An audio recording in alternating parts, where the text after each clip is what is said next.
कर दो यार, क्योंकि मैं इंग्लिश नहीं पढ़ी हूँ दोस्तों, प्लीज यार। जब मैं पढ़ने का उम्र था दोस्त, तो मेरे माँ बाप गुजर गए, मेरे माँ बाप इस दुनिया में है नहीं। हम लोग 7 बहन हैं और 2 भाई है दोस्तों, प्लीज यार हमें सपोर्ट करिए कि क्योंकि अभी बहन लोग को शादी भी करना है, मेरे नंद लोग को शादी हो गया है, अभी मेरे बहन लोग को शादी करना है यार, प्लीज हमें सपोर्ट करिए आप लोग। हम लोग 7 बहन, माँ बाप इस दुनिया में है नहीं दोस्त, कसम से बता रही हूँ। आप सोच रहे होंगे इसके माँ बाप होंगे, नहीं है दोस्त मेरे माँ बाप, 2 भाई है खाली मेरा।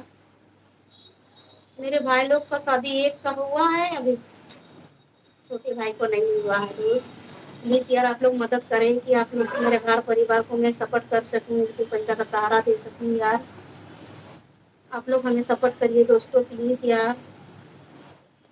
क्या बता, मस्ती तो कर रही हूँ आप लोग से।